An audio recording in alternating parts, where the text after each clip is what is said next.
2% আগাম কর অব্যাহতি প্রদানপূর্বক এলপি গ্যাসের আমদানি পর্যায়ে 7.5% ভ্যাট আরোপের প্রস্তাব অনুমোদন করা হয়েছে।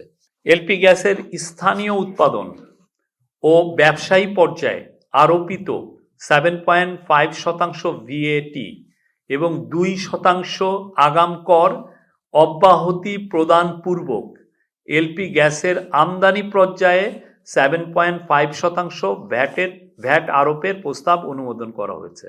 মানে এখানে ওই যে 2% যেটা ছিল সেটা আর থাকছে না, এটা জাস্ট আগে যেটা ছিল হলো উৎপাদন ও ব্যবসায়ী পর্যায়ে এই ভিএটিটা ছিল, এখন যেটা করা হচ্ছে এটা আমদানি পর্যায়ে 7.5% ভ্যাট আরোপের প্রস্তাব অনুমোদন করা হয়েছে।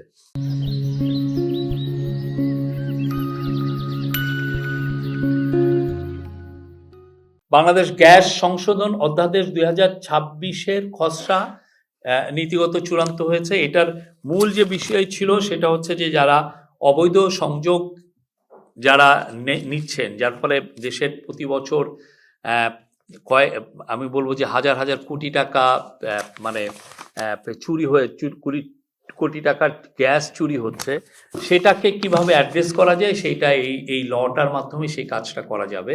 তো এটার মূল বিষয় হচ্ছে যে অবৈধ সংযোগ যারা নিচ্ছেন তাদেরকে কিভাবে পেনালাইজ করা যায়, অবৈধ গ্যাস ব্যবহারের সংজ্ঞা বিস্তৃত করে সরবরাহ লাইনে অবৈধ সংযোগের পাশাপাশি নিজে ঠিকাদার বা অন্যের সহায়তায় অবৈধভাবে গ্যাস ব্যবহারকেও অপরাধ হিসাবে স্পষ্টভাবে অন্তর্ভুক্ত করা হয়েছে।